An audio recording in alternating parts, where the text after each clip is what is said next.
آج کل کچھ لوگ اپنے گناہوں سے توبہ اس وجہ سے بھی نہیں کرتے کہ ہم تو بہت گناہ گار ہیں بھائی، اللہ نے ہمیں کہاں پہ معاف کرنا ہے، جبکہ اس کے بالکل برعکس معاملہ ہوتا ہے۔ اللہ تعالیٰ اپنے بندے کی توبہ کا انتظار کر رہے ہوتے ہیں۔ ایک دفعہ ایک 99 شخص کا قاتل تھا، یعنی اس نے 99 لوگوں کو، معصوم جانوں کو قتل کیا ہوا تھا۔ وہ ایک اللہ کے نیک بندے کے پاس جاتا ہے، اسے جا کہتا ہے کہ تو اللہ کا بڑا نیک بندہ ہے، اللہ تجھ سے بڑا راضی ہے، تو تم مجھے بتا کہ میں 99 بندوں کا قاتل ہوں، تو کیا اگر میں توبہ کروں اللہ مجھے معاف کریں گے؟ اس شخص نے اسے بڑا ہی تلخ جواب دیا اور کہا کہ تو 99 بندیاں کا قاتل، اللہ نے تینوں کتنے معاف کرنا ہے، جہاں جو مرضی کر تو جنت جی جائے گا۔ اس نے یہ بات کہی 99 لوگوں کے قاتل سے، تو پھر اس شخص نے کیا کیا کہ اسے بھی قتل کر دیا، جو اسے یہ کہہ رہا تھا کہ تیرا کچھ نہیں بن سکتا، تو جہنمی ہے، اسے بھی اس شخص نے قتل کر دیا۔ اب وہ 100 بندوں کا قاتل ہے، 100 معصوم جانوں کا قاتل ہے۔ اب وہ عالم دین کے پاس جاتا ہے، جسے دین کی فہم ہے، دین کا علم ہے، اس کے پاس جاتا ہے، اسے جا کے کہتا ہے کہ تو اللہ کے بڑا قریب ہے، تجھے علم بھی ہے، تو مجھے بتا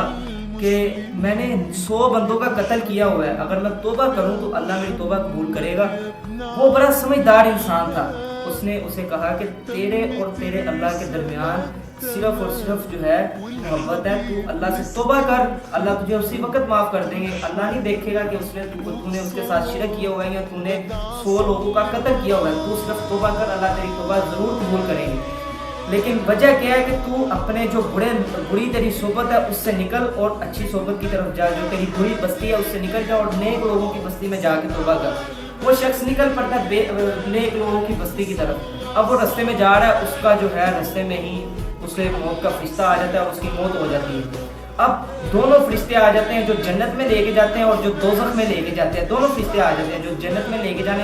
والے ہیں وہ کہہ رہے ہیں کہ ہم اس شخص کو جنت میں لے کے جائیں گے کیونکہ اس نے توبہ کر لی ہے۔ جو دوزخ میں لے کے جانے والے فرشتے ہوتے ہیں وہ کہتے ہیں کہ اس بندے نے ابھی توبہ نہیں کی، اس نے صرف توبہ کی نیت کی ہے، ابھی تو یہ توبہ کرنے والا تھا، اس وجہ سے ہم اسے جہنم میں لے کے جائیں گے۔ تو جو فرشتے ہوتے ہیں وہ اپنا مقدمہ اللہ کے پاس رکھتے ہیں اور بتاتے ہیں کہ اللہ یہ شخص ہے، اس طرح یہ فوت ہو گیا، تو اب اسے ہم جنت میں لے کے جائیں گے، دوزخ میں لے کے جائیں۔ اللہ تعالیٰ فرماتے ہیں کہ اس شخص کی جگہ کو ناپ لو، جو جگہ زیادہ دور ہے اس لحاظ سے اسے جنت کے دوزخ میں لے کے جاؤ۔ اگر تو یہ شخص اپنی نیک لوگوں کی بستی کے زیادہ قریب ہے تو اسے تم جنت میں لے جاؤ، اگر یہ برے لوگوں کی بستی کے زیادہ قریب ہے تو تم اسے دوزخ میں لے جاؤ۔ اب فرشتے ناپتے ہیں جگہ، حالانکہ وہ جگہ ہوتی ہے جو بڑے لوگ ہیں ان کی بستی کے قریب ہوتی ہے، لیکن اللہ زمین کو حکم دیتے ہیں اور اللہ کہتے ہیں کہ اس طرف سے سکڑ جا اور اس طرف سے وسیع ہو جا،